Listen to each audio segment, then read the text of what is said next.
Strava Honest Review. Watch before using. Strava is one of the most popular fitness apps designed for runners, cyclists, and outdoor enthusiasts looking to track their workouts with precision. Let's dive straight into what you need to know before downloading.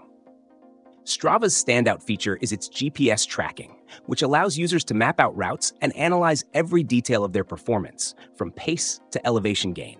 It's highly accurate and perfect for those looking to challenge themselves or monitor progress over time. The social aspect is also a major draw, allowing users to follow friends, join clubs, and even participate in virtual challenges. This creates a community-driven environment that can motivate you to push harder.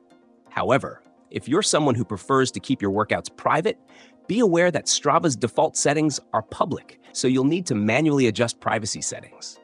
Strava's segments feature is fantastic for those who love competition.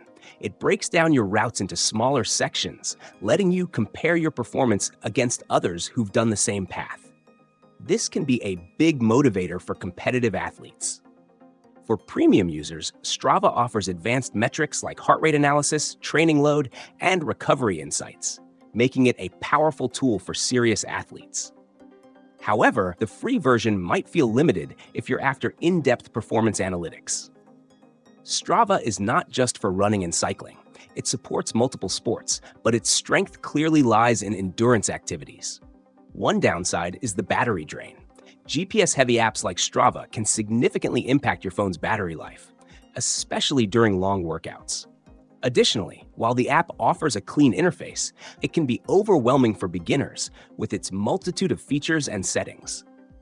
In summary, Strava is ideal for performance-driven athletes, cyclists, and runners who want detailed tracking and community interaction.